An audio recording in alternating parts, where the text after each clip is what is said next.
أعوذ بالله من الشيطان الرجيم. بسم الله الرحمن الرحيم. الحمد لله رب العالمين الرحمن الرحيم مالك يوم الدين إياك نعبد وإياك نستعين. اهدنا الصراط المستقيم صراط الذين أنعمت عليهم غير المغضوب عليهم ولا الضالين. بسم الله الرحمن الرحيم. ألف لام ميم. ذلك الكتاب لا ريب فيه هدى للمتقين الذين يؤمنون بالغيب ويقيمون الصلاة ومما رزقناهم ينفقون والذين يؤمنون بما أنزل إليك وما أنزل من قبلك وبالآخرة هم يوقنون أولئك على هدى من ربهم وأولئك هم المفلحون. إن الذين كفروا سواء عليهم أأنذرتهم أم لم تنذرهم لا يؤمنون. ختم الله على قلوبهم وعلى سمعهم وعلى أبصارهم غشاوة ولهم عذاب عظيم. ومن الناس من يقول آمنا بالله وباليوم الآخر وما هم بمؤمنين يخادعون الله والذين آمنوا وما يخدعون إلا أنفسهم وما يشعرون. في قلوبهم مرض فزادهم الله مرضا ولهم عذاب أليم بما كانوا يكذبون. وإذا قيل لهم لا تفسدوا في الأرض قالوا إنما نحن مصلحون ألا إنهم هم المفسدون ولكن لا يشعرون.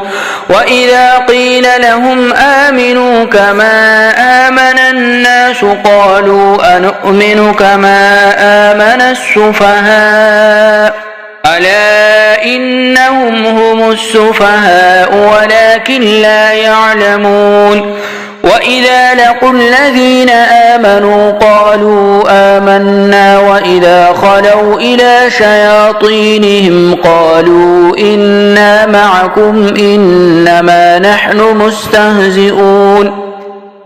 الله يستهزئ بهم ويمدهم في طغيانهم يعمهون. أولئك الذين اشتروا الضلالة بالهدى فما ربحت تجارتهم وما كانوا مهتدين. مثلهم كمثل الذي استوقد نارا فلما أضاءت ما حوله ذهب الله بنورهم وتركهم في ظلمات لا يبصرون. صم بكم عمي فهم لا يرجعون. أو كصيب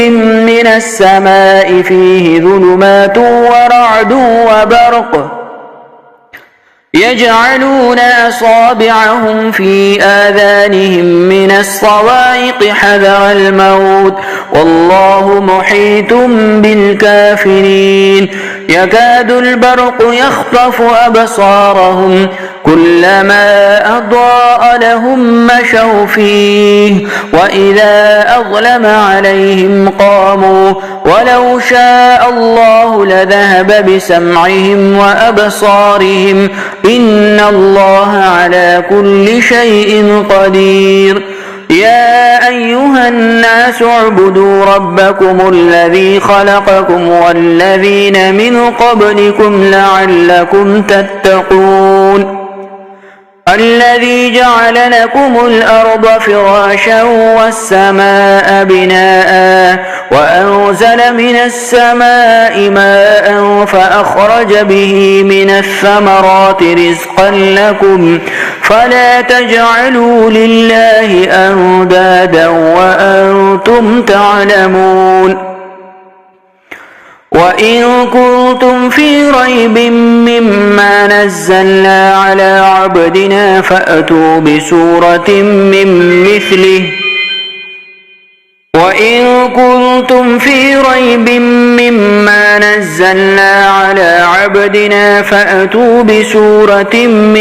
مثله وادعوا شهداءكم من دون الله إن كنتم صادقين فإن لم تفعلوا ولن تفعلوا فاتقوا النار التي وقودها الناس والحجارة أعدت للكافرين وبشر الذين آمنوا وعملوا الصالحات أن لهم جنات تجري من تحتها الأنهار كلما رزقوا منها من ثمرة رزقا قالوا هذا الذي رزقنا من قبل وأتوا به متشابها ولهم فيها أزواج مطهرة وهم فيها خالدون إن الله لا يستحيي أن يضرب مثلا ما بعوضة فما فوقها فأما الذين آمنوا فيعلمون أنه الحق من ربهم وأما الذين كفروا فيقولون ماذا أراد الله بهذا مثلا يضل به كثيرا ويهدي به كثيرا وما يضل به إلا الفاسقين الذين ينقضون عهد الله من بعد ميثاقه ويقطعون ما أمر الله به أن يوصل ويفسدون في الأرض أولئك هم الخاسرون كيف تكفرون بالله وكنتم أمواتا فأحياكم ثم يميتكم ثم يحييكم ثم إليه ترجعون هو الذي خلق لكم ما في الأرض جميعا ثم استوى إلى السماء فسواهن 7 سماوات وهو بكل شيء عليم وإذ قال ربك للملائكة إني جاعل في الأرض خليفة قالوا أتجعل فيها من يفسد فيها ويسفك الدماء ونحن نسبح بحمدك ونقدس لك قال إني أعلم ما لا تعلمون وعلم آدم الأسماء كلها ثم عرضهم على الملائكة فقال أنبئوني بأسماء هؤلاء إن كنتم صادقين قالوا سبحانك لا علم لنا إلا ما علمتنا إنك أنت العليم الحكيم قال يا آدم أنبئهم بأسمائهم فلما أنبأهم بأسمائهم قال ألم أقل لكم إني أعلم غيب السماوات والأرض وأعلم ما تبدون وما كنتم تكتمون وإذ قلنا للملائكة اسجدوا لآدم فسجدوا إلا إبليس أبى واستكبر وكان من الكافرين وقلنا يا آدم اسكن أنت وزوجك الجنة وكلا منها رغدا حيث شئتما ولا تقربا هذه الشجرة فتكونا من الظالمين فأزلهما الشيطان عنها فأخرجهما مما كانا فيه وقلنا اهبطوا بعضكم لبعض عدو ولكم في الأرض مستقر ومتاع إلى حين فتلقى آدم من ربه كلمات فتاب عليه إنه هو التواب الرحيم قلنا اهبطوا منها جميعا فإما يأتينكم مني هدى فمن تبع هداي فلا خوف عليهم ولا هم يحزنون والذين كفروا وكذبوا بآياتنا أولئك أصحاب النار هم فيها خالدون يا بني إسرائيل اذكروا نعمتي التي أنعمت عليكم وأوفوا بعهدي أوف بعهدكم وإياي فارهبون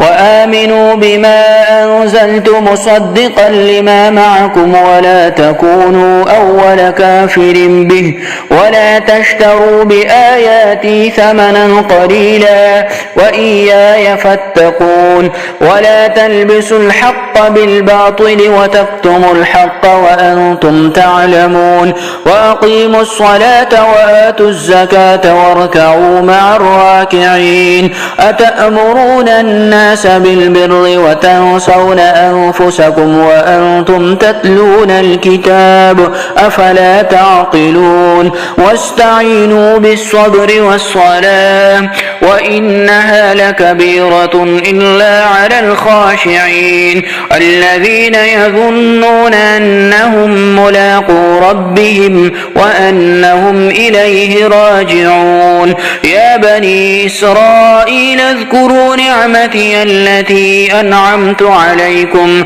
وأني فضلتكم على العالمين واتقوا يوما لا تجزي نفس عن نفس شيئا ولا يقبل منها شفاعة ولا يؤخذ منها عدل ولا هم ينصرون وإذ نجيناكم من آل فرعون يسومونكم سوء العذاب يذبحون أبناءكم ويستحيون نساءكم وفي ذلكم بلاء من ربكم عظيم وإذ فرقنا بكم البحر فأنجيناكم وأغرقنا آل فرعون وأنتم تنظرون وإذ وعدنا موسى 40 ليلة ثم اتخذتم العجل من بعده وأنتم ظالمون ثم عفونا عنكم من بعد ذلك لعلكم تشكرون وإذ آتينا موسى الكتاب والفرقان لعلكم تهتدون وإذ قال موسى لقومه يا قوم إنكم ظلمتم أنفسكم باتخاذكم العجل فتوبوا إلى بارئكم فاقتلوا أنفسكم ذلكم خير لكم عند بارئكم فتاب عليكم إنه هو التواب الرحيم وإذ قلتم يا موسى لن نؤمن لك حتى نرى الله جهرة فأخذتكم الصاعقة وأنتم تنظرون ثم بعثناكم من بعد موتكم لعلكم تشكرون وظللنا عليكم الغمام وأنزلنا عليكم المن والسلوى كلوا من طيبات ما رزقناكم وما ظلمونا ولكن كانوا أنفسهم يظلمون وإذ قلنا ادخلوا هذه القرية فكلوا منها حيث شئتم رغدا وادخلوا الباب سجدا وقولوا حطة نغفر لكم خطاياكم وسنزيد المحسنين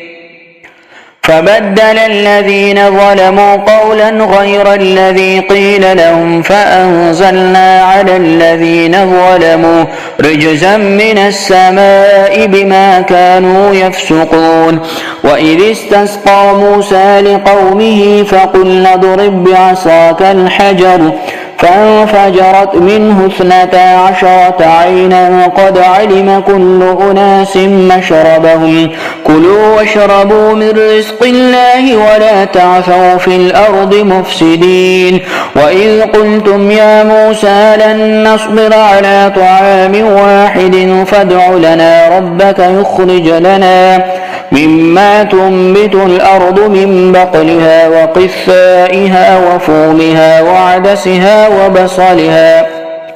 قال أتستبدلون الذي هو أدنى بالذي هو خير اهبطوا مصرا فإن لكم ما سألتم وضربت عليهم الذلة والمسكنة وباءوا بغضب من الله ذلك بأنهم كانوا يكفرون بآيات الله ويقتلون النبيين بغير الحق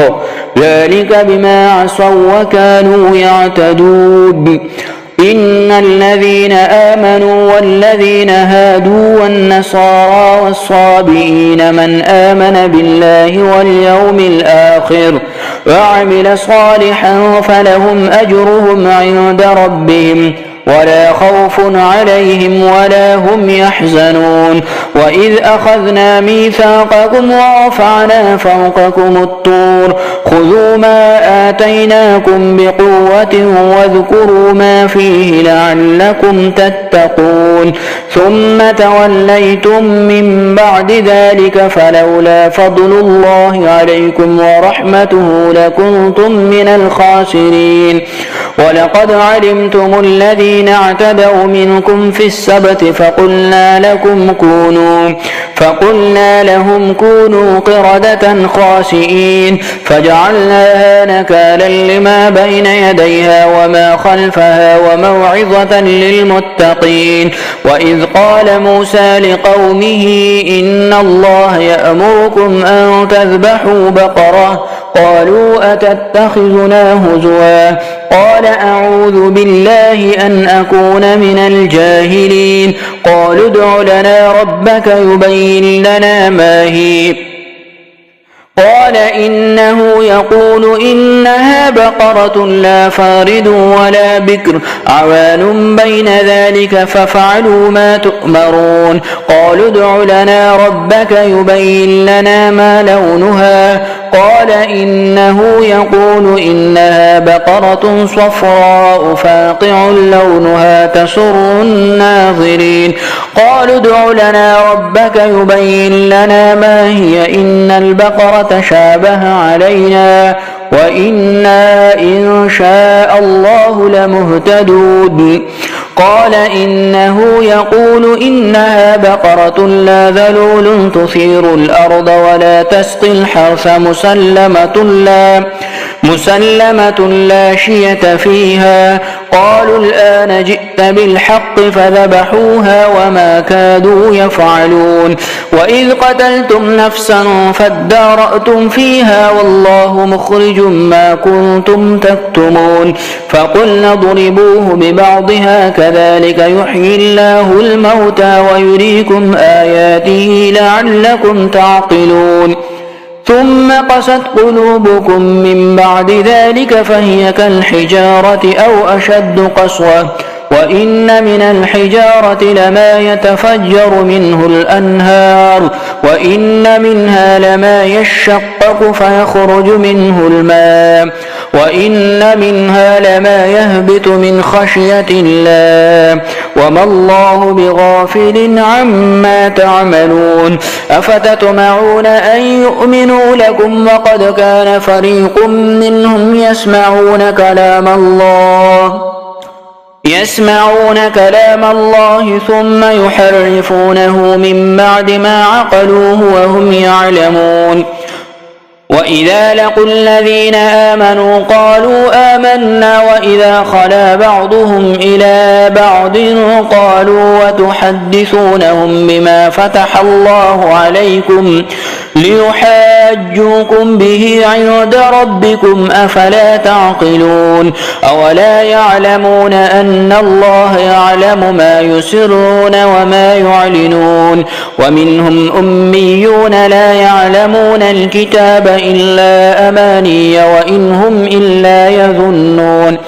فويل للذين يكتبون الكتاب بأيديهم ثم يقولون هذا من عند الله ليشتروا به ثمنا قليلا فويل لهم مما كتبت أيديهم وويل لهم مما يكسبون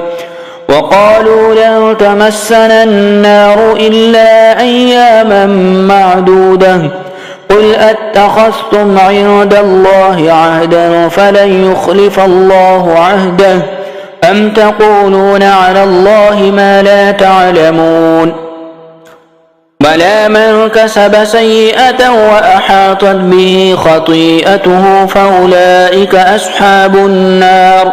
هم فيها خالدون والذين آمنوا وعملوا الصالحات أولئك أصحاب الجنة هم فيها خالدون وإذ أخذنا ميثاق بني إسرائيل لا تعبدون إلا الله وبالوالدين إحسانا وذي القربى واليتامى والمساكين وقولوا للناس حسنا وأقيموا الصلاة وآتوا الزكاة ثم توليتم إلا قليلا منكم وأنتم معرضون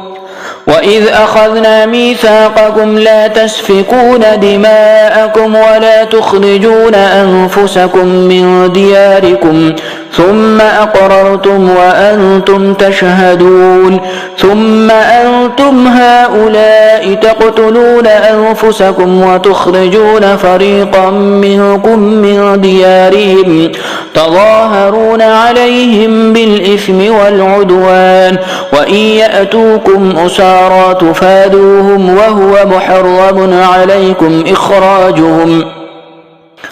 أفتؤمنون ببعض الكتاب وتكفرون ببعض فما جزاء من يفعل ذلك منكم إلا خزي في الحياة الدنيا ويوم القيامة يردون إلى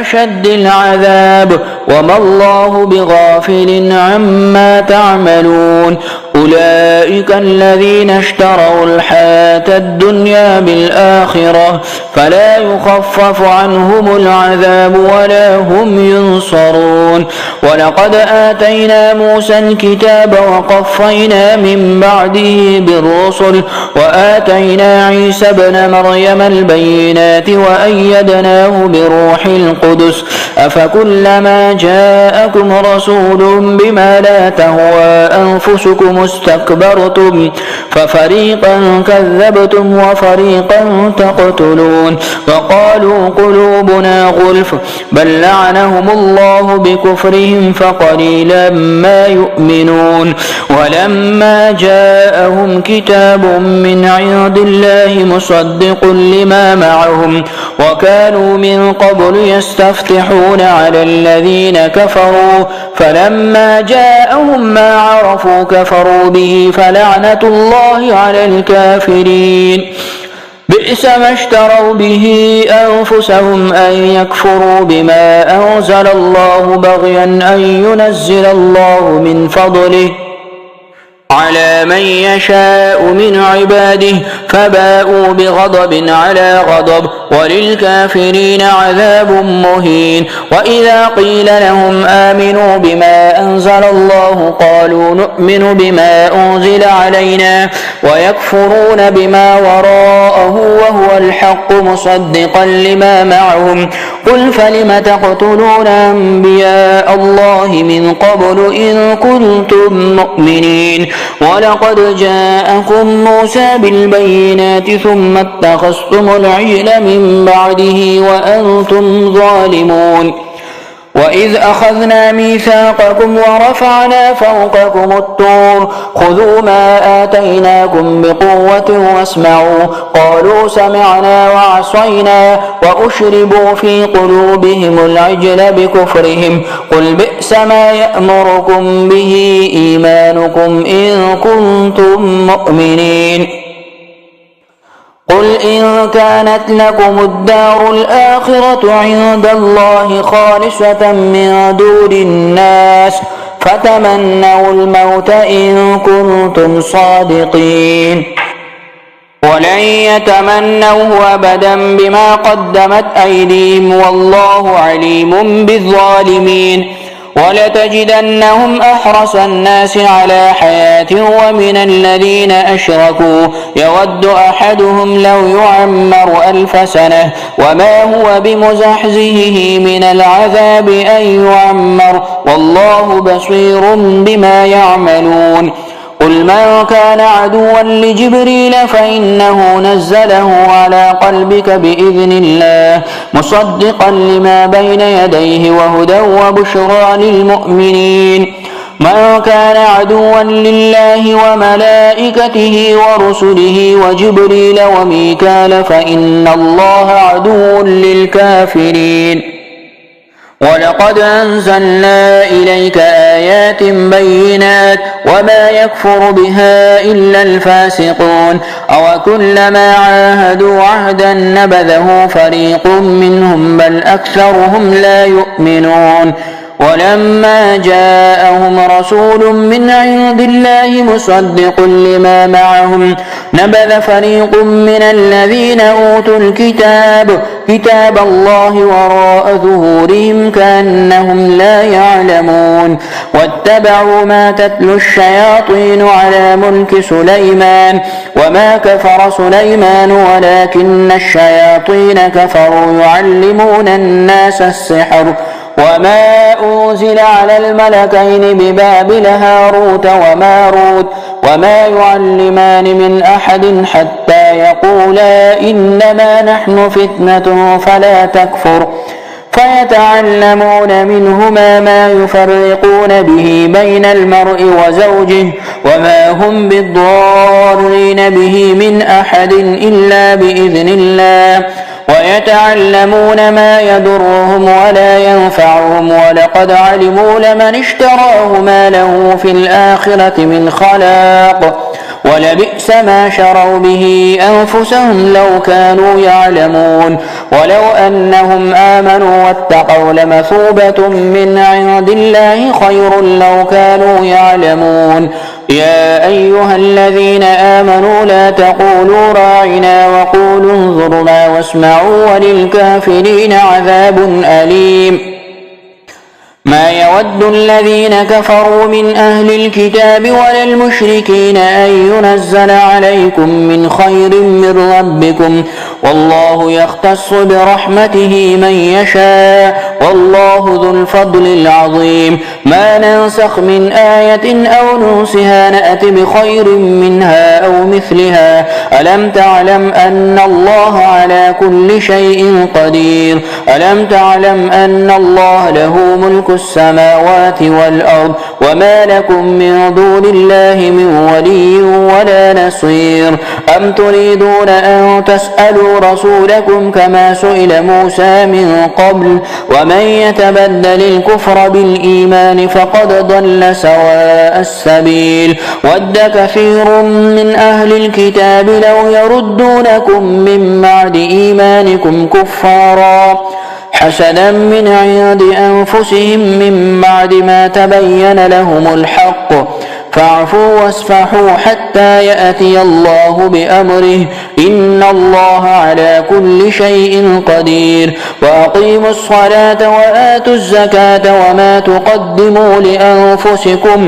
لأنفسكم من خير تجدوه عند الله إن الله بما تعملون بصير وقالوا لن يدخل الجنة إلا من كان هودا أو نصارى تلك أمانيهم قل هاتوا برهانكم إن كنتم صادقين بلى من أسلم وجهه لله وهو محسن فله أجره عند ربه ولا خوف عليهم ولا هم يحزنون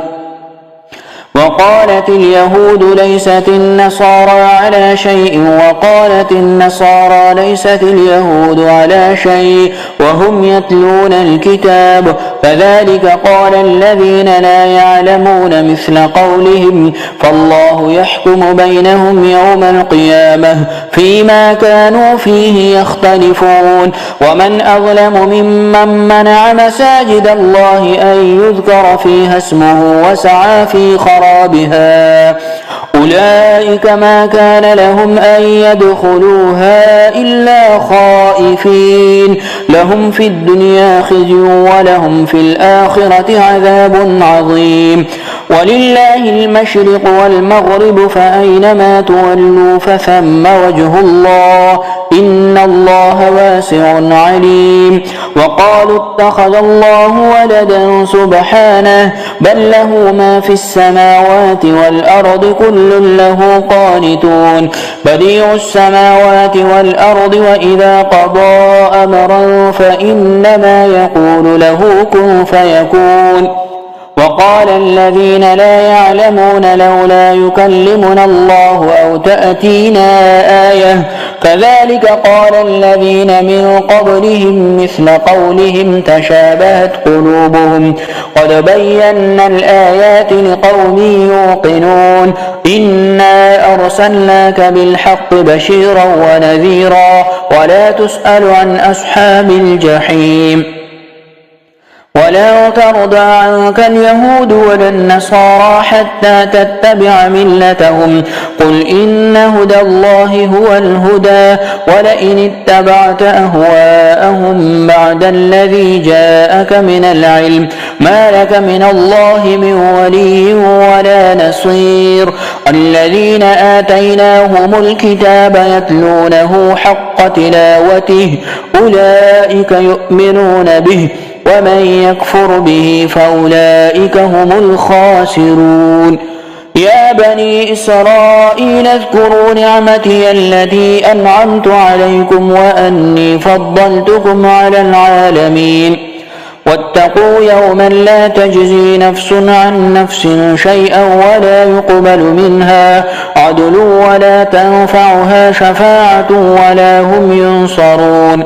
وإذ ابتلى إبراهيم ربه بكلمات فأتمهن قال إني جاعلك للناس إماما قال ومن ذريتي قال لا ينال عهد الظالمين. وإذ جعلنا البيت مثابة للناس وأمنا واتخذوا من مقام إبراهيم مصلى وعهدنا إلى إبراهيم وإسماعيل أن طهرا بيتي للطائفين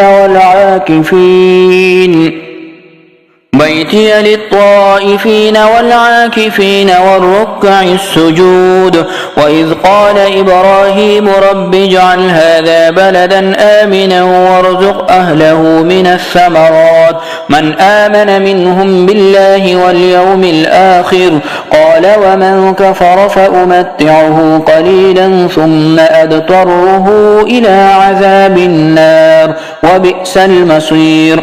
وإذ يرفع إبراهيم القواعد من البيت وإسماعيل ربنا تقبل منا إنك أنت السميع العليم ربنا واجعلنا مسلمين لك ومن ذريتنا أمة مسلمة لك وأرنا مناسكنا وتب علينا إنك أنت التواب الرحيم. ربنا وابعث فيهم رسولا منهم يتلو عليهم آياتك ويعلمهم الكتاب والحكمة ويزكيهم إنك أنت العزيز الحكيم. ومن يرغب عن ملة إبراهيم إلا من سفه نفسه ولقد اصطفيناه في الدنيا وإنه في الآخرة لمن الصالحين. إذ قال له ربه أسلم قال أسلمت لرب العالمين. ووصى بها إبراهيم بنيه ويعقوب يا بني إن الله اصطفى لكم الدين فلا تموتن إلا وأنتم مسلمون. أم كنتم شهداء إذ حضر يعقوب الموت إذ قال لبنيه ما تعبدون من بعدي قالوا نعبد إلهك وإله آبائك إبراهيم وإسماعيل وإسحاق إلها واحدا ونحن له مسلمون. تلك أمة قد خلت لها ما كسبت ولكم ما كسبتم ولا تسألون عما كانوا يعملون. وقالوا كونوا هودا أو نصارى تهتدوا قل بل ملة إبراهيم حنيفا وما كان من المشركين. قولوا آمنا بالله وما أنزل إلينا وما أنزل إلى إبراهيم وإسماعيل وإسحاق ويعقوب والأسباط وما أوتي موسى وعيسى وما أوتي النبيون من ربهم لا نفرق بين أحد منهم ونحن له مسلمون فإن آمنوا بمثل ما آمنتم به فقد اهتدوا وإن تولوا فإنما هم في شقاق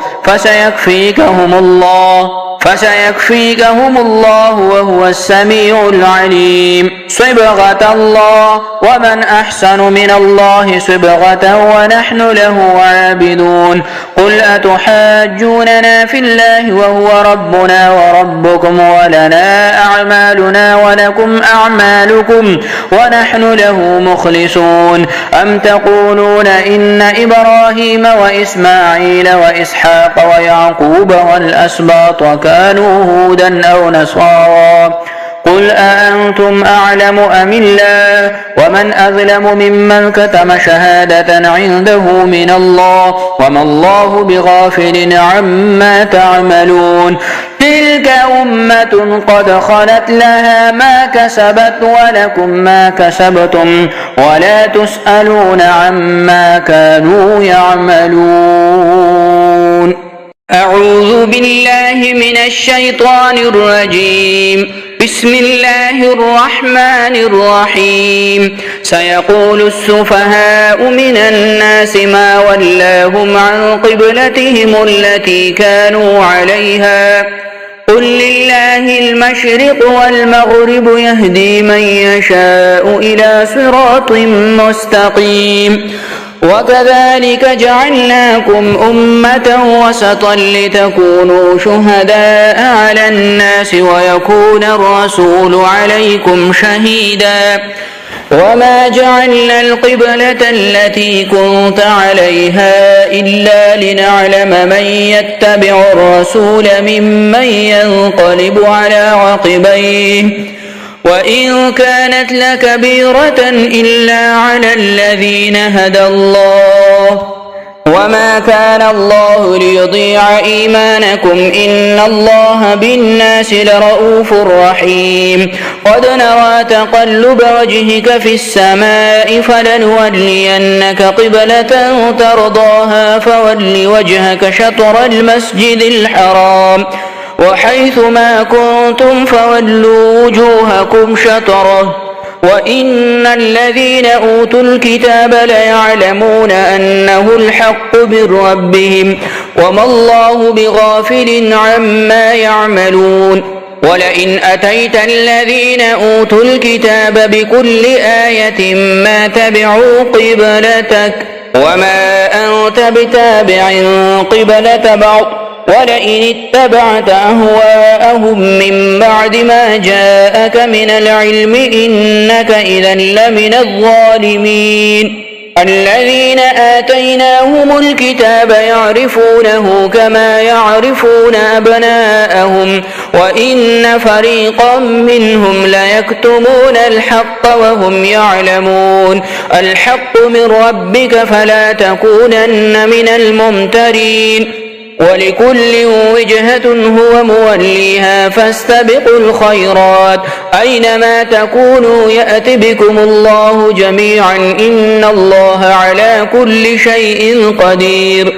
ومن حيث خرجت فول وجهك شطر المسجد الحرام وحيث ما كنتم فولوا وجوهكم شطره لئلا يكون للناس عليكم حجة إلا الذين ظلموا منهم فلا تخشوهم واخشوني ولأتم نعمتي عليكم ولعلكم تهتدون كما أرسلنا فيكم رسولا منكم يتلو عليكم آياتنا ويزكيكم ويعلمكم الكتاب والحكمة ويعلمكم ما لم تكونوا تعلمون فاذكروني أذكركم واشكروا لي ولا تكفرون يا أيها الذين آمنوا استعينوا بالصبر والصلاة إن الله مع الصابرين ولا تقولوا لمن يقتل في سبيل الله أموات بل أحياء ولكن لا تشعرون ولنبلونكم بشيء من الخوف والجوع ونقص من الأموال والأنفس والثمرات وبشر الصابرين الذين إذا أصابتهم مصيبة قالوا إنا لله وإنا إليه راجعون أولئك عليهم صلوات من ربهم ورحمة وأولئك هم المهتدون إن الصفا والمروة من شعائر الله فمن حج البيت أو اعتمر فلا جناح عليه أن يطوف بهما ومن تطوع خيرا فإن الله شاكر عليم إن الذين يكتمون ما أنزلنا من البينات والهدى من بعد ما بيناه للناس في الكتاب أولئك يلعنهم الله ويلعنهم اللاعنون إلا الذين تابوا وأصلحوا وبينوا فأولئك أتوب عليهم وأنا التواب الرحيم إن الذين كفروا وماتوا وهم كفار أولئك عليهم لعنة الله والملائكة والناس أجمعين خالدين فيها لا يخفف عنهم العذاب ولا هم ينظرون وإلهكم إله واحد لا إله إلا هو الرحمن الرحيم إن في خلق السماوات والأرض واختلاف الليل والنهار والفلك التي تجري في البحر بما ينفع الناس وما أنزل الله من السماء من ماء فأحيا به الأرض بعد موتها وبث فيها من كل دابة وتصريف الرياح والسحاب المسخر بين السماء والأرض لآيات لقوم يعقلون ومن الناس من يتخذ من دون الله أندادا يحبونهم كحب الله والذين آمنوا وشد حبا لله ولو يرى الذين ظلموا إذ يرون العذاب أن القوة لله جميعا وأن الله شديد العذاب إذ تبرأ الذين اتبعوا من الذين اتبعوا ورأوا العذاب وتقطعت بهم الأسباب وقال الذين اتبعوا لو أن لنا كرة فنتبرأ منهم كما تبرأوا منا كذلك يريهم الله أعمالهم حسرات عليهم وما هم بخارجين من النار يا أيها الناس كلوا مما في الأرض حلالا طيبا ولا تتبعوا خطوات الشيطان إنه لكم عدو مبين إنما يأمركم بالسوء والفحشاء وأن تقولوا على الله ما لا تعلمون وإذا قيل لهم اتبعوا ما أنزل الله قالوا بل نتبع ما ألفينا عليه آباءنا أولو كان آباؤهم لا يعقلون شيئا ولا يهتدون ومثل الذين كفروا كمثل الذي ينعق بما لا يسمع إلا دعاء ونداء صم بكم عمي فهم لا يعقلون يا أيها الذين آمنوا كلوا من طيبات ما رزقناكم واشكروا لله إن كنتم إياه تعبدون إنما حرم عليكم الميتة والدم ولحم الخنزير وما أهل به لغير الله فمن اضطر غير باغ ولا عاد فلا إثم عليه إن الله غفور رحيم إن الذين يكتمون ما أنزل الله من الكتاب ويشترون به ثمنا قليلا أولئك ما يأكلون في بطونهم إلا النار ولا يكلمهم الله يوم القيامة ولا يزكيهم ولهم عذاب أليم أولئك الذين اشتروا الضلالة بالهدى والعذاب بالمغفرة فما أصبرهم على النار ذلك بأن الله نزل الكتاب بالحق وإن الذين اختلفوا في الكتاب لفي شقاق بعيد ليس البر أن تولوا وجوهكم قبل المشرق والمغرب ولكن البر من آمن بالله واليوم الآخر والملائكة والكتاب والنبيين وآتى المال على حبه ذوي القربى واليتامى والمساكين وابن السبيل والسائلين وفي الرقاب وأقام الصلاة وآتى الزكاة والموفون بعهدهم إذا عاهدوا والصابرين في البأساء والضراء وحين البأس أولئك الذين صدقوا وأولئك هم المتقون يا أيها الذين آمنوا كتب عليكم القصاص في القتلى الحر بالحر والعبد بالعبد والأنثى بالأنثى فمن عفي له من أخيه شيء فاتباع بالمعروف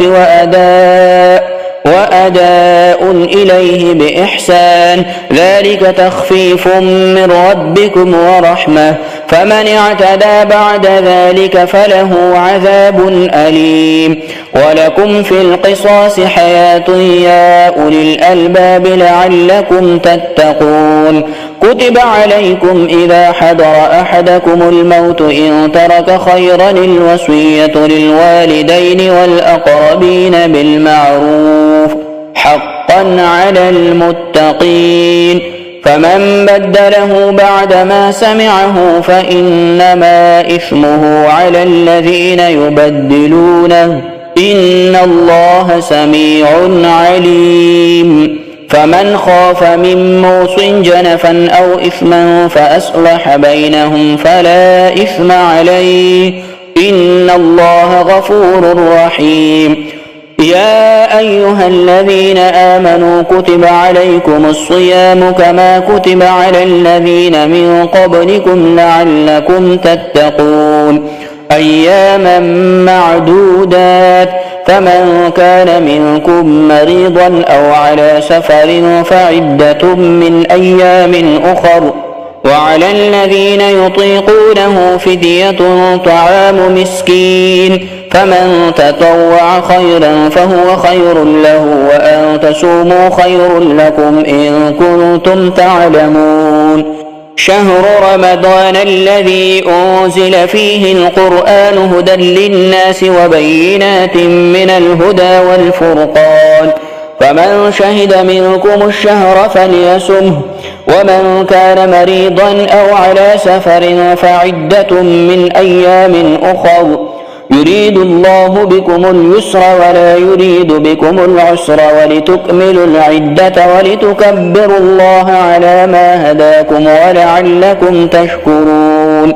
وإذا سألك عبادي عني فإني قريب أجيب دعوة الداع إذا دعاني فليستجيبوا لي وليؤمنوا بي لعلهم يرشدون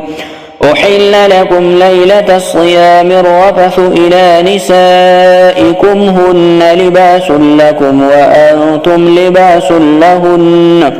علم الله أنكم كنتم تختانون أنفسكم فتاب عليكم وعفى عنكم فالآن باشروهن وابتغوا ما كتب الله لكم وكلوا واشربوا حتى يتبين لكم الخيط الأبيض من الخيط الأسود من الفجر ثم أتموا الصيام إلى الليل ولا تباشروهن وأنتم عاكفون في المساجد تلك حدود الله فلا تقربوها كذلك يبين الله آياته للناس لعلهم يتقون ولا تأكلوا أموالكم بينكم بالباطل وتدلوا بها إلى الحكام لتأكلوا فريقا من أموال الناس بالإثم وأنتم تعلمون يسألونك عن الأهلة قل هي مواقيت للناس والحج وليس البر بأن تأتوا البيوت من ظهورها ولكن البر من اتقى وأتوا البيوت من أبوابها واتقوا الله لعلكم تفلحون وقاتلوا في سبيل الله الذين يقاتلونكم ولا تعتدوا إن الله لا يحب المعتدين وقتلوهم حيث ثقفتموهم وأخرجوهم من حيث أخرجوكم والفتنة أشد من القتل ولا تقاتلوهم عند المسجد الحرام حتى يقاتلوكم فيه فإن قاتلوكم فاقتلوهم كذلك جزاء الكافرين فإن انتهوا فإن الله غفور رحيم وقاتلوهم حتى لا تكون فتنة ويكون الدين لله فإن انتهوا فلا عدوان إلا على الظالمين الشهر الحرام بالشهر الحرام والحرمات قصاص فمن اعتدى عليكم فاعتدوا عليه بمثل ما اعتدى عليكم واتقوا الله واعلموا أن الله مع المتقين وأنفقوا في سبيل الله ولا تلقوا بأيديكم إلى التهلكة وأحسنوا إن الله يحب المحسنين وأتموا الحج والعمرة لله فإن أحصرتم فما استيسر من الهدي ولا تحلقوا رؤوسكم حتى يبلغ الهدي محله فمن كان منكم مريضا أو به أذى من رأسه ففدية من صيام أو صدقة أو نسك فإذا أمنتم فمن تمتع بالعمرة إلى الحج فما استيسر من الهدي فمن لم يجد فصيام 3 أيام في الحج و7 إذا رجعتم تلك 10 كاملة ذلك لمن لم يكن أهله حاضر المسجد الحرام واتقوا الله واعلموا أن الله شديد العقاب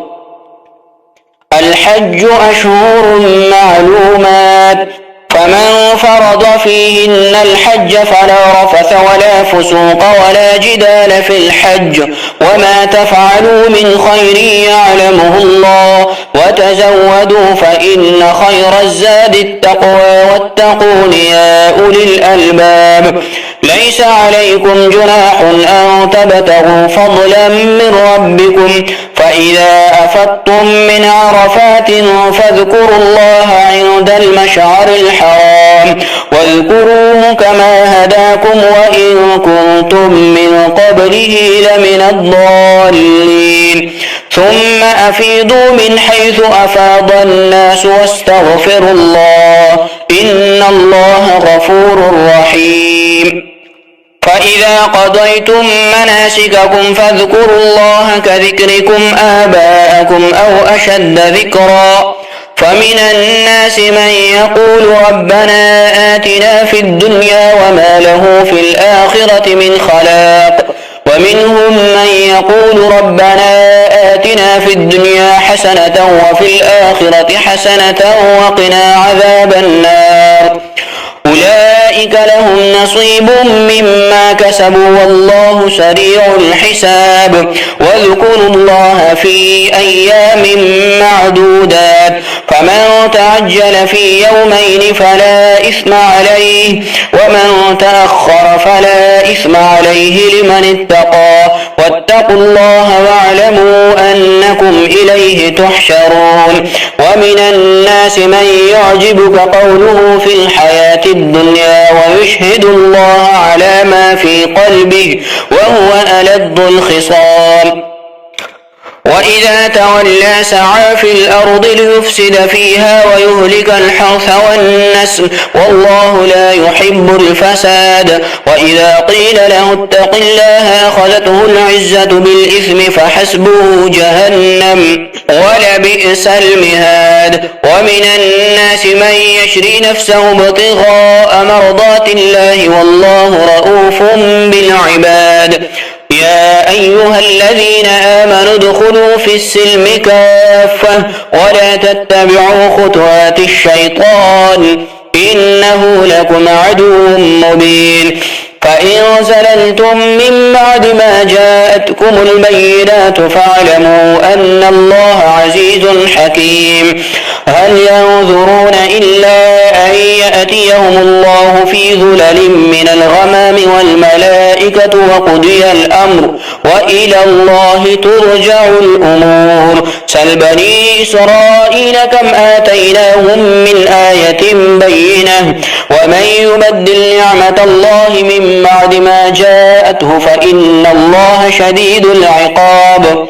زين للذين كفروا الحياة الدنيا ويسخرون من الذين آمنوا والذين اتقوا فوقهم يوم القيامة والله يرزق من يشاء بغير حساب. كان الناس أمة واحدة فبعث الله النبيين مبشرين ومنذرين وأنزل معهم الكتاب بالحق ليحكم بين الناس فيما اختلفوا فيه وما اختلف فيه إلا الذين أوتوه من بعد ما جاءتهم البينات بغيا بينهم فهدى الله الذين آمنوا لما اختلفوا فيه من الحق بإذنه والله يهدي من يشاء إلى صراط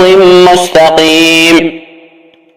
أم حسبتم أن تدخلوا الجنة ولما يأتكم مثل الذين خلوا من قبلكم مستهم البأساء والضراء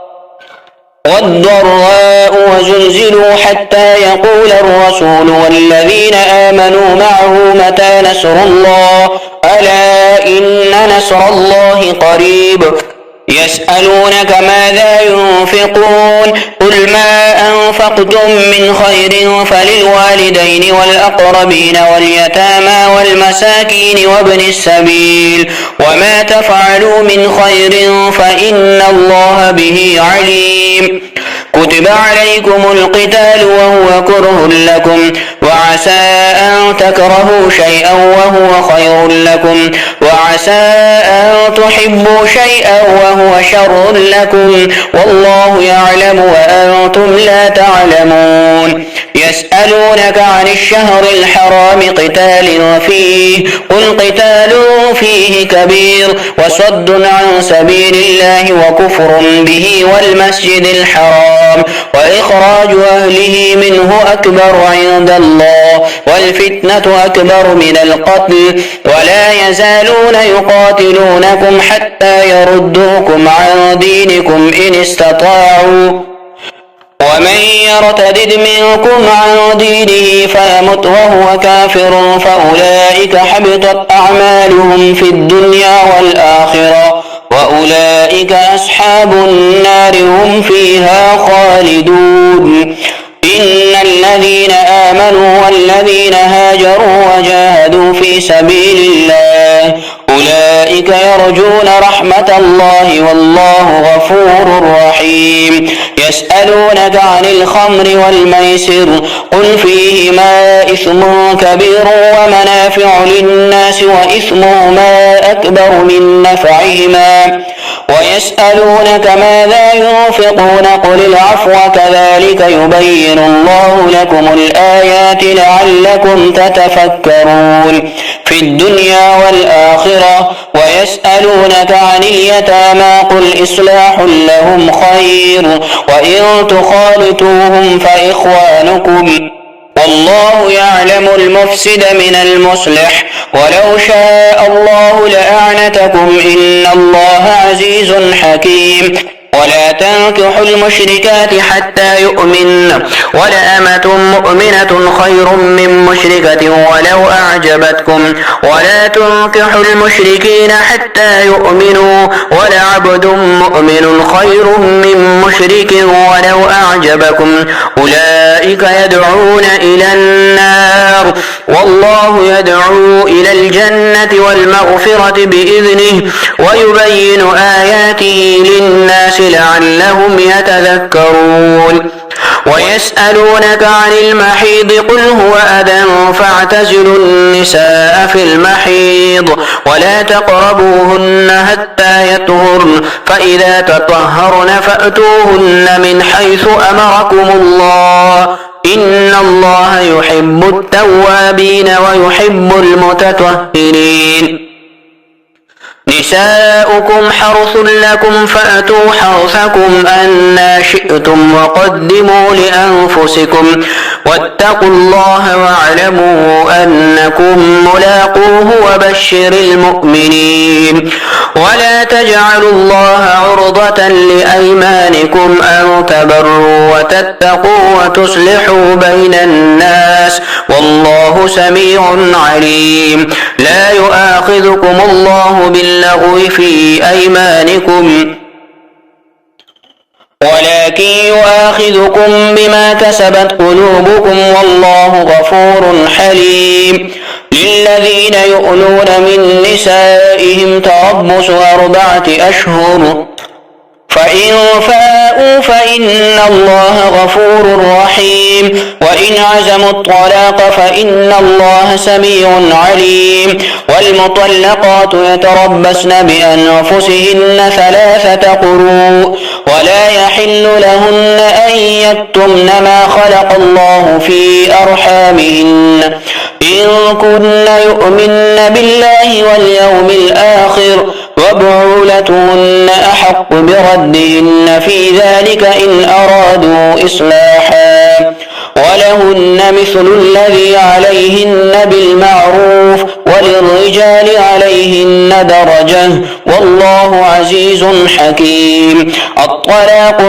2 فإمساكم بمعروف أو تسريح بإحسان ولا يحل لكم أن تأخذوا مما آتيتموهن شيئا إلا أن يخافا ألا يقيما حدود الله فإن خفتم ألا يقيما حدود الله فلا جناح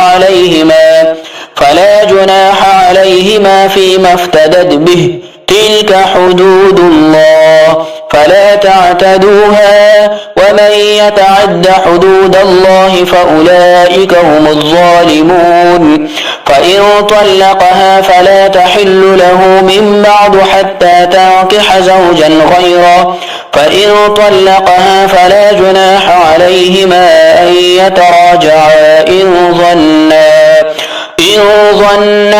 أن يقيما حدود الله وتلك حدود الله يبينها لقوم يعلمون وإذا طلقتم النساء فبلغن أجلهن فأمسكوهن بمعروف أو سرحوهن بمعروف ولا تمسكوهن ضرارا لتعتدوا ومن يفعل ذلك فقد ظلم نفسه ولا تتخذوا آيات الله هزوا واذكروا نعمة الله عليكم وما أنزل عليكم من الكتاب والحكمة يعظكم به واتقوا الله واعلموا أن الله بكل شيء عليم وإذا طلقتم النساء فبلغن أجلهن فلا تعدلوهن أن ينكحن أزواجهن إذا تراضوا بينهم بالمعروف ذلك يوعظ به من كان منكم يؤمن بالله واليوم الآخر ذلكم أزكى لكم وأطهر والله يعلم وأنتم لا تعلمون والوالدات يرضعن أولادهن حولين كاملين لمن أراد أن يتم الرضاعة وعلى المولود له رزقهن وكسوتهن بالمعروف لا تكلف نفس إلا وسعها لا تضار والدة بولدها ولا مولود له بولده وعلى الوارث مثل ذلك فإن أرادا فصالا عن تراض منهما وتشاور فلا جناح عليهما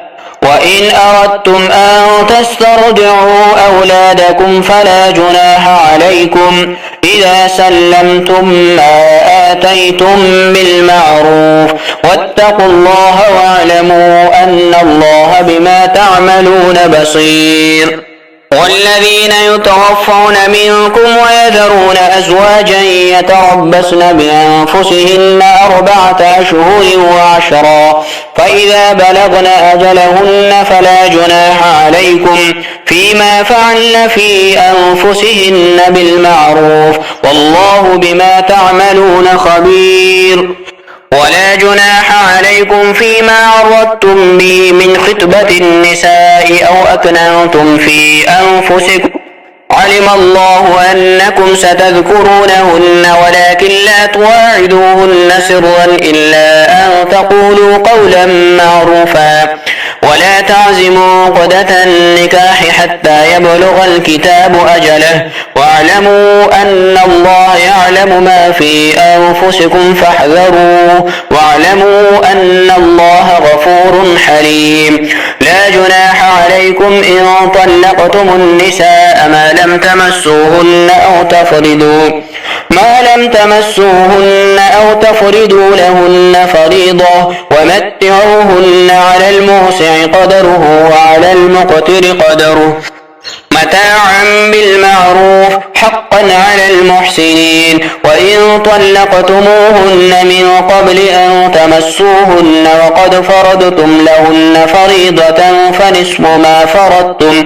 إلا أن يعفون أو يعفو الذي بيده عقدة النكاح وأن تعفوا أقرب للتقوى ولا تنسوا الفضل بينكم إن الله بما تعملون بصير حافظوا على الصلوات والصلاة الوسطى وقوموا لله قانتين فإن خفتم فرجالا أو ركبانا فإذا أمنتم فاذكروا الله كما علمكم ما لم تكونوا تعلمون والذين يتوفون منكم ويذرون أزواجا وصية لأزواجهم متاعا إلى الحول غير إخراج فإن خرجن فلا جناح عليكم فيما فعلن في أنفسهن من معروف والله عزيز حكيم وللمطلقات متاع بالمعروف حقا على المتقين كذلك يبين الله لكم آياته لعلكم تعقلون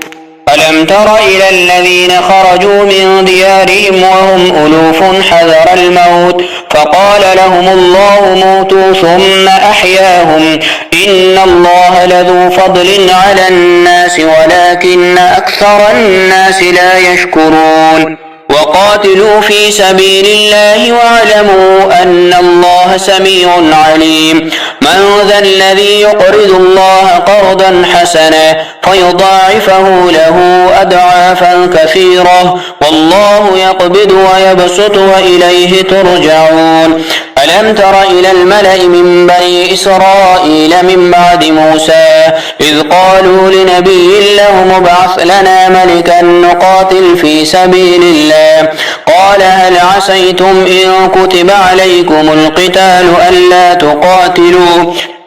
قالوا وما لنا ألا نقاتل في سبيل الله وقد أخرجنا من ديارنا وأبنائنا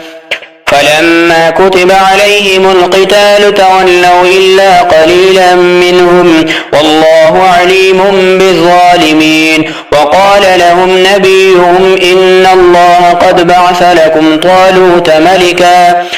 قالوا أنى يكون له الملك علينا ونحن أحق بالملك منه ولم يؤت سعة من المال قال إن الله اصطفاه عليكم وزاده بسطة في العلم والجسم والله يؤتي ملكه من يشاء والله واسع عليم. وقال لهم نبيهم إن آية ملكه أن يأتيكم التابوت فيه سكينة من ربكم وبقية مما ترك آل موسى وآل هارون تحمله الملائكة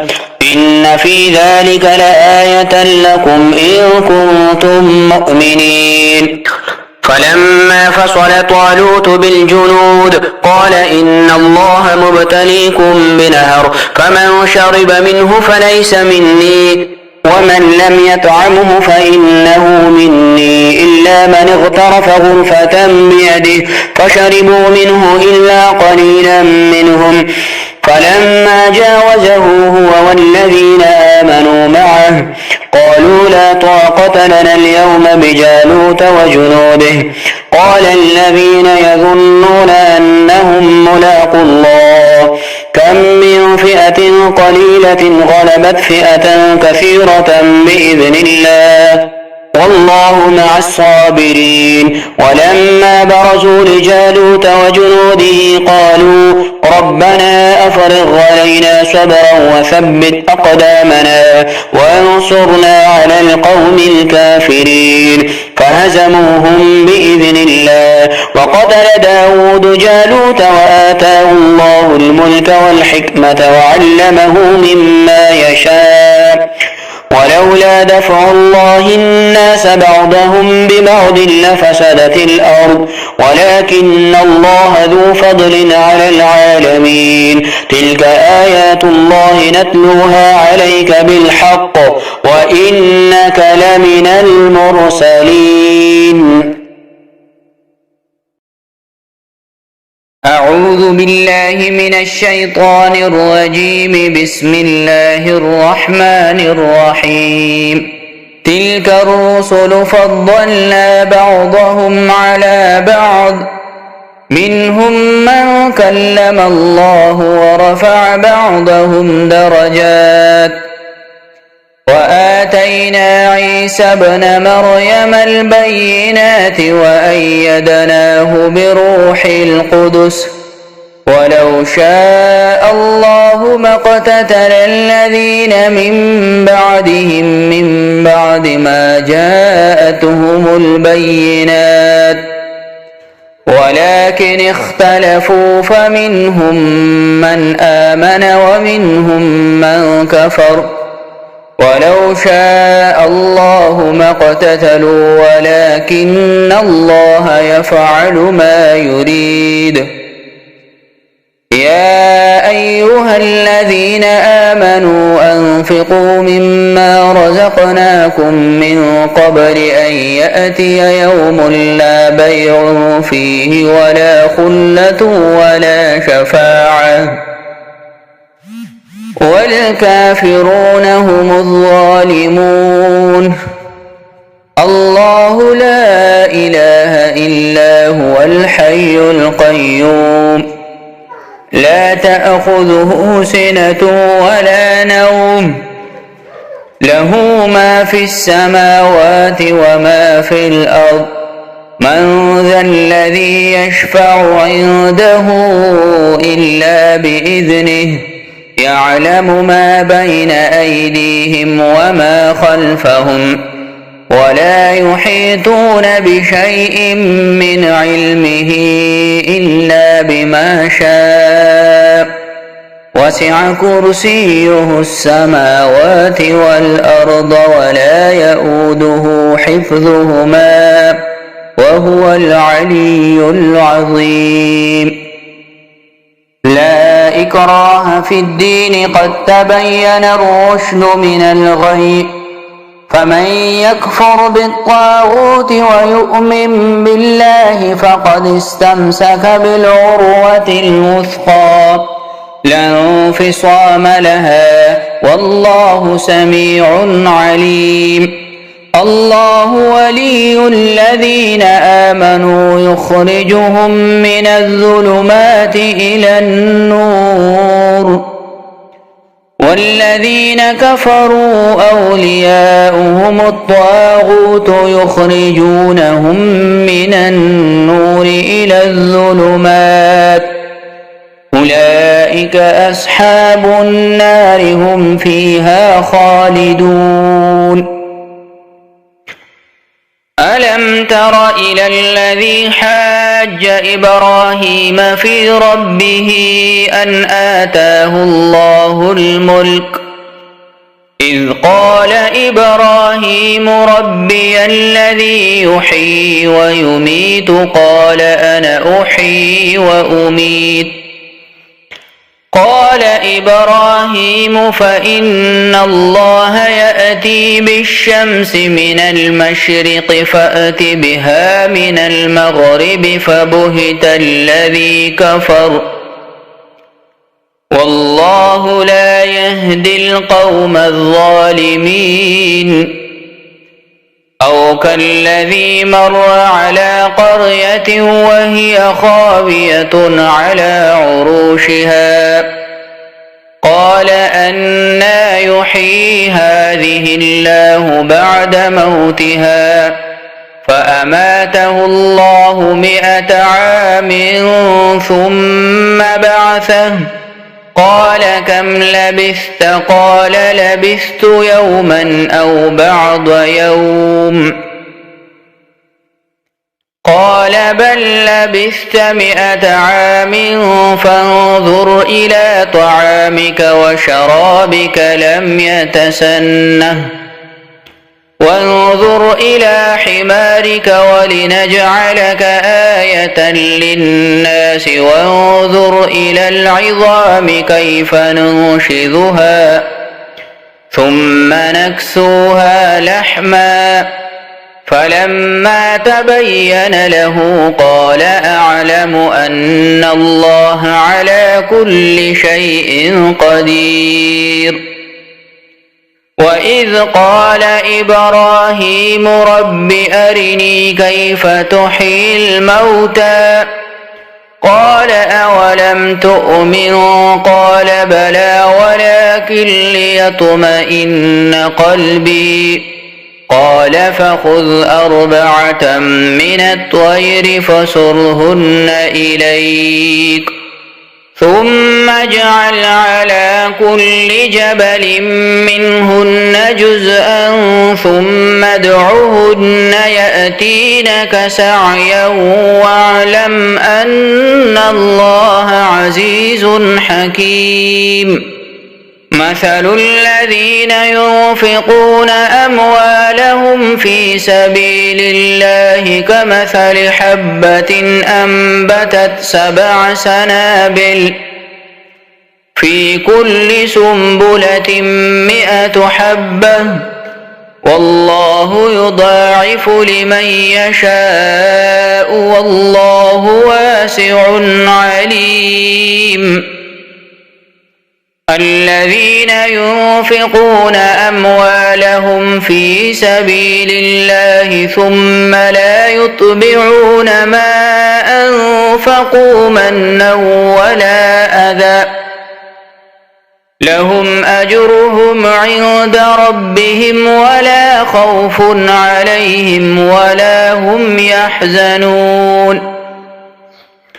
قول معروف ومغفرة خير من صدقة يتبعها أذى والله غني حليم يا أيها الذين آمنوا لا تبطلوا صدقاتكم بالمن والأذى كالذي ينفق ماله رئاء الناس ولا يؤمن بالله واليوم الآخر فمثله كمثل صفوان عليه تراب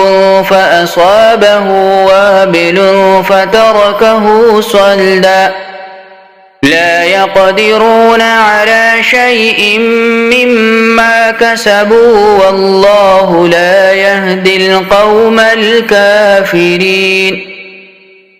ومثل الذين ينفقون أموالهم ابتغاء مرضات الله وتثبيتا من أنفسهم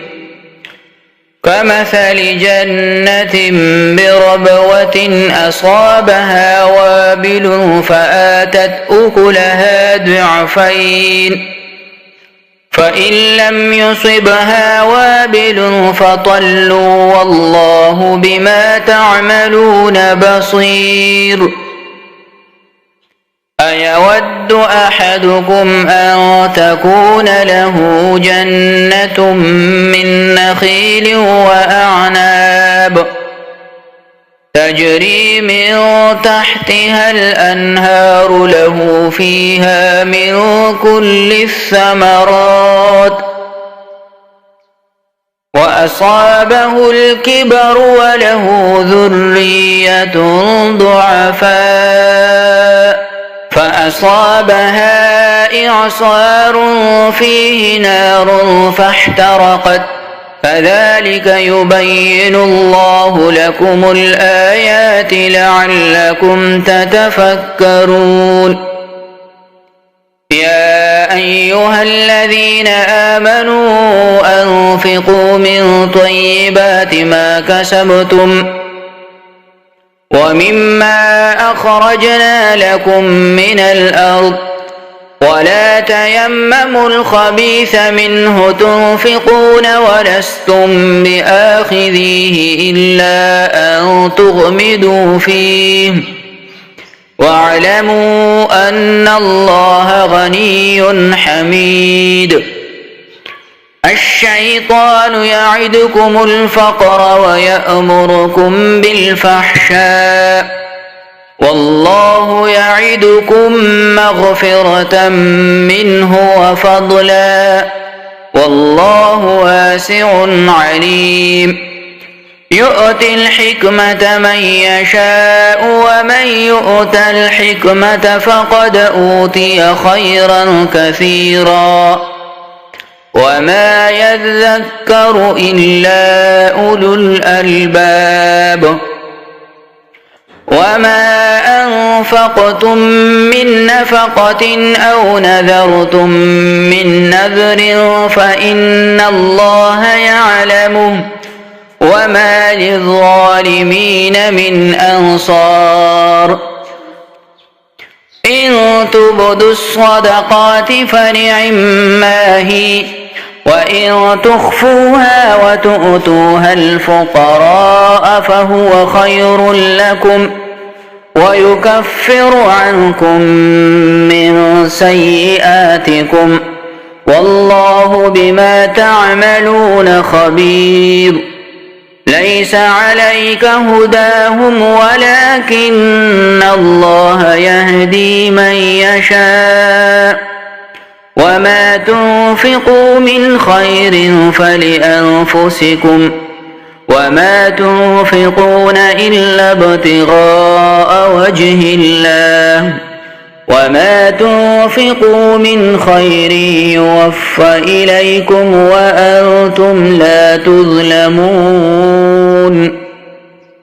للفقراء الذين أحصروا في سبيل الله لا يستطيعون ضربا في الأرض يحسبهم الجاهل أغنياء من التعفف تعرفهم بسيماهم لا يسألون الناس إلحافا وما تنفقوا من خير فإن الله به عليم الذين ينفقون أموالهم بالليل والنهار سرا وعلانية فلهم أجرهم عند ربهم ولا خوف عليهم ولا هم يحزنون الذين يأكلون الربا لا يقومون إلا كما يقوم الذي يتخبطه الشيطان من المس، ذلك بأنهم قالوا إنما البيع مثل الربا وأحل الله البيع وحرم الربا، فمن جاءه موعظة من ربه فانتهى فله ما سلف وأمره إلى الله، ومن عاد فأولئك أصحاب النار هم فيها خالدون. يمحق الله الربا ويربي الصدقات والله لا يحب كل كفار أثيم.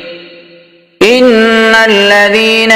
آمنوا وعملوا الصالحات وأقاموا الصلاة وآتوا الزكاة لهم أجرهم عند ربهم ولا خوف عليهم ولا هم يحزنون. يا أيها الذين آمنوا اتقوا الله وذروا ما بقي من الربا إن كنتم مؤمنين، فإن لم تفعلوا فأذنوا بحرب من الله ورسوله، وإن تبتم فلكم رؤوس أموالكم لا تظلمون ولا تظلمون. وإن كان ذو عسرة فنظرة إلى ميسرة، وأن تصدقوا خير لكم إن كنتم تعلمون. واتقوا يوما ترجعون فيه إلى الله ثم توفى كل نفس ما كسبت وهم لا يظلمون. يا أيها الذين آمنوا إذا تداينتم بدين إلى أجل مسمى فاكتبوه، وليكتب بينكم كاتب بالعدل، ولا يأب كاتب أن يكتب كما علمه الله فليكتب، وليملل الذي عليه الحق وليتق الله ربه ولا يبخس منه شيئا، فإن كان الذي عليه الحق سفيها أو ضعيفا أو لا يستطيع أن يمل هو فليملل وليه بالعدل، واستشهدوا شهيدين من رجالكم، فإن لم يكونا رجلين فرجل وامرأتان ممن ترضون من الشهداء أن تضل إحداهما فتذكر إحداهما الأخرى،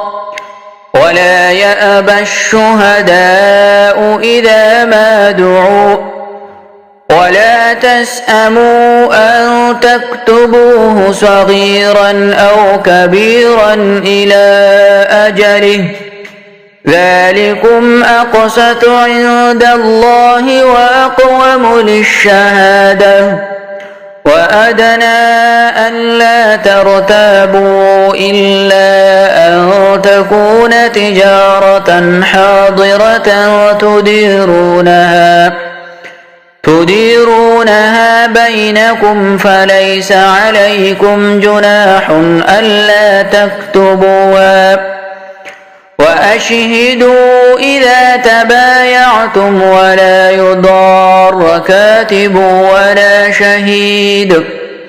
وإن تفعلوا فإنه فسوق بكم، واتقوا الله ويعلمكم الله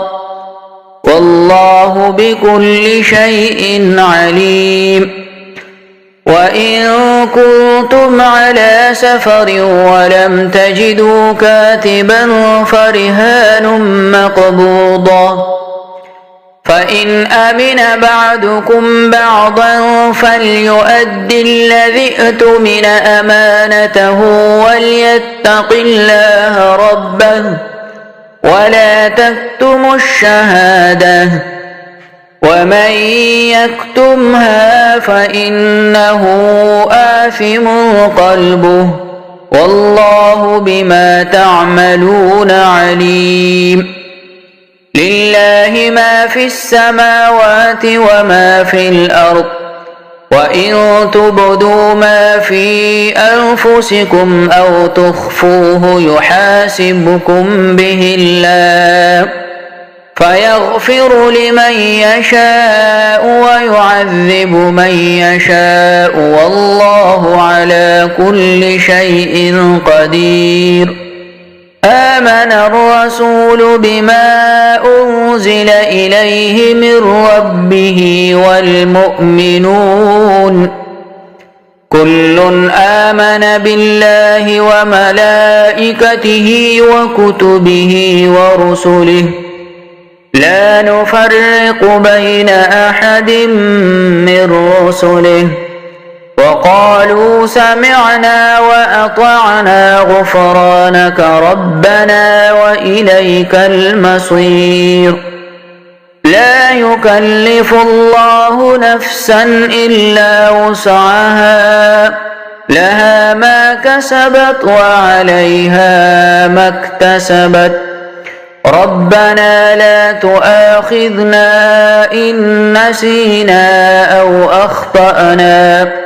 ربنا ولا تحمل علينا إصرا كما حملته على الذين من قبلنا